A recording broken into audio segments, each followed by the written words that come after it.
रथ का नाम लेते हैं तो भगवान श्री कृष्ण की याद आ जाती है, जो अर्जुन के सारथी बने थे महाभारत के दौरान।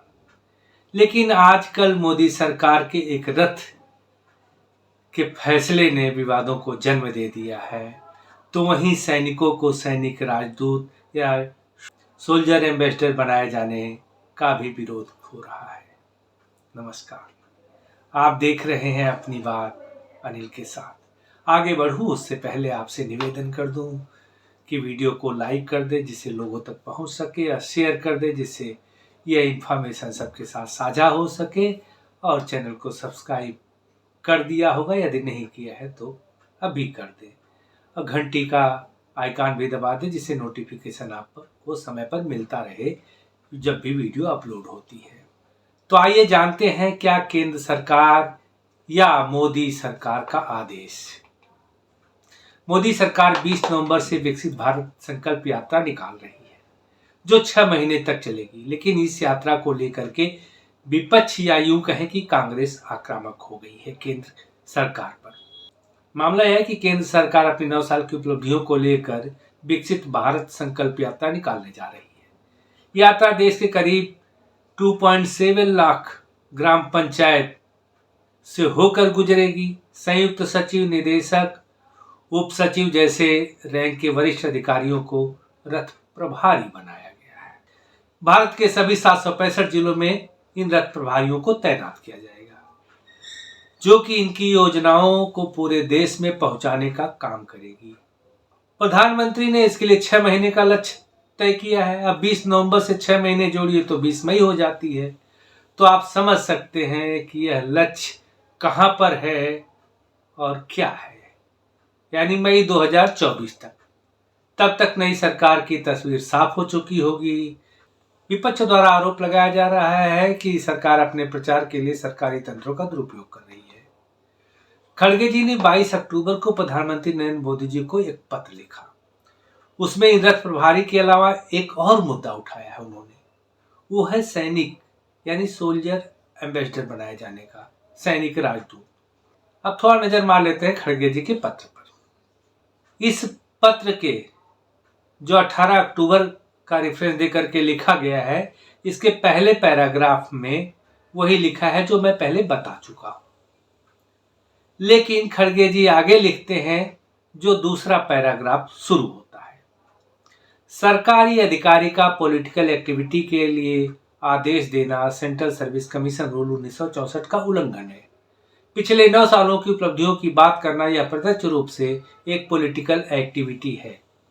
आगे 5 राज्यों में विधानसभा चुनाव है और 2024 के जनरल इलेक्शन भी आगे आने वाले हैं।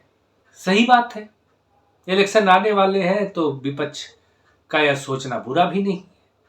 और आप पत्र देख रहे हैं, लंबा चौड़ा पत्र है, 2 पेज का। ऐसे में विभाग के सीनियर अधिकारी, आगे खड़गे जी लिखते हैं कि ऐसे विभाग के सीनियर अधिकारियों का सरकार की मार्केटिंग में व्यस्त हो जाने के कारण सरकारी काम तो अगले 6 महीने तक के लिए रुक जाएंगे। आगे खड़गे जी 9 अक्टूबर के सेना के एक पत्र का भी जिक्र करते हैं जो मुझे नहीं मिला है। उसमें कहा गया है कि जो भी सैनिक वार्षिक अवकाश पर जाते हैं उन्हें सोल्जर एम्बेसडर की भूमिका दी जा रही है, और उन्हें निर्देश दिया जा रहा है कि वो अपने गांव क्षेत्र में सरकारी योजनाओं का प्रचार करें। बात तो गंभीर है। अब सरकारी योजनाओं में या पार्टी की योजनाओं का। आगे लिखते हैं कि इन 2 संस्थानों को राजनीति से दूर रखा जाना चाहिए, और वैसे भी ईडी, सीबीआई और इनकम टैक्स विभाग पहले से ही बीजेपी के चुनाव विभाग की भूमिका अदा कर रहे हैं। अतः प्रधानमंत्री को लिखते हैं कि अतः आपसे अनुरोध है कि लोकतंत्र और संविधान की सुरक्षा के लिए इन आदेशों को वापस ले लीजिए। इस बार पत्र सोनिया गांधी जी ने नहीं लिखा, खड़गे जी ने लिखा, क्योंकि पिछले सितंबर में जब संसद का विशेष सत्र बुलाया गया था तो उस समय खड़गे जी ने पत्र नहीं लिखा था, सोनिया गांधी जी ने लिखा था और कुछ पॉइंट्स ऐड कराने की बात की थी, शायद 9 पॉइंट थे। उस बार काफी इनकी किरकिरी हुई थी, और उसी किरकिरी को ध्यान में रखते हुए इस बार खड़गे जी ने लिखा है। तो कांग्रेस के इस आरोप पर प्रतिक्रिया देते हुए भाजपा नेता और आईटी सेल के प्रमुख अमित मालवीय ने कहा, नौकरशाहों का कर्तव्य है कि वो लोगों की सेवा करें।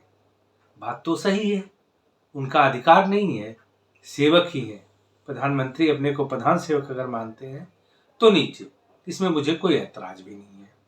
भाजपा के राष्ट्रीय अध्यक्ष जेपी नड्डा ने कहा कि मुझे यह देखकर हैरानी होती है कि कांग्रेस पार्टी को जमीनी स्तर तक पहुंचने वाले लोक सेवकों से समस्या है। इससे गरीबों के हित को ध्यान में रखने वाले किसी भी व्यक्ति को समस्या नहीं हो सकती, लेकिन कांग्रेस की रुचि केवल गरीबों को गरीबी में रखने की है। यह तो आपने सुन लिया दोनों पार्टियों का तर्क, लेकिन अब मैं आपको 17 अक्टूबर का पत्र दिखा रहा हूं जिसमें नियुक्तियों का विवरण है कि कौन कौन कहां से नियुक्त होगा, जो आप स्क्रीन पर देख रहे हैं। अब इसमें पूरा दिया गया है कि किस किस डिपार्टमेंट से कितने अफसर डिटेन होंगे। अब आप 18 अक्टूबर के पत्र को देख लीजिए। अब ये सारे पत्र हैं, सही या गलत है, लेकिन मुझे मिला हुआ है और मैं यह मान करके चल रहा हूं कि ये सही है। अगर मुझे डाउट होता तो मैं नहीं डालता। फिर भी इनकी सत्यता की पुष्टि करना मुश्किल है। आया है सोशल मीडिया से, और जो पार्टी के नेता हैं, अब अगर नेता ही हमें दिग्भ्रमित करेंगे तो फिर विश्वास किस पर करेंगे। फिलहाल आगे बढ़ते हैं। इस पत्र में कुछ ऐसे शब्द हैं जो 18 का है, इसी का जिक्र किया है खड़गे जी ने। इस पत्र में कुछ ऐसे शब्द मुझे जरूर लगे जो इसे सरकारी अभियान की आड़ में राजनीतिक मंशा दिखाई पड़ रही है।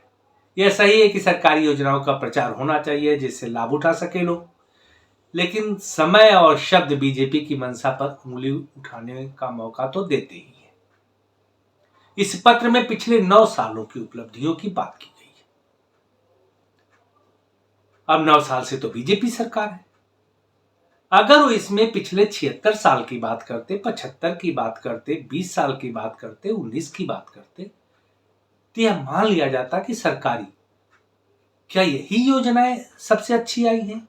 पिछली योजनाएं भी तो होंगी।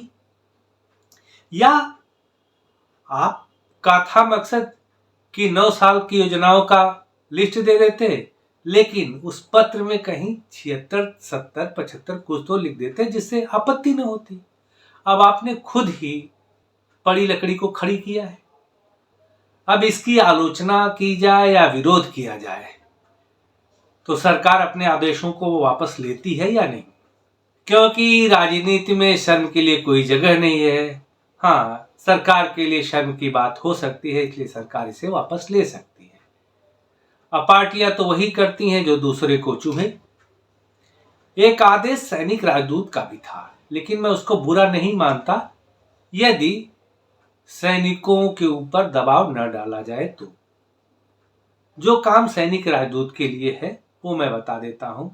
जो मुझे सूचना मिली है कि इसमें लोगों को जागरूक करना है, जैसे स्वच्छ भारत अभियान हो गया, सर्व शिक्षा अभियान हो गया, राष्ट्रीय उच्चतर शिक्षा अभियान हो गया, आयुष्मान भारत योजना हो गई, जन औषधि केंद्र हो गए। ये सब किसी तरह से राजनीतिक नहीं है, लेकिन हमारे देश में जब योजनाएं पार्टियों के नेताओं के नाम पर ही रखी जाती हो तो ऐसे में सरकार के हर फैसले का विरोध करना विपक्ष का कर्तव्य बन जाता है, और यह कोई नई बात भी नहीं है।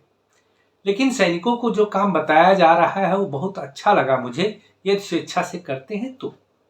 वैसे सेना में स्वेच्छा जैसा कुछ होता नहीं। सुझाव या सलाह भी आदेश के माफिक ही होता है।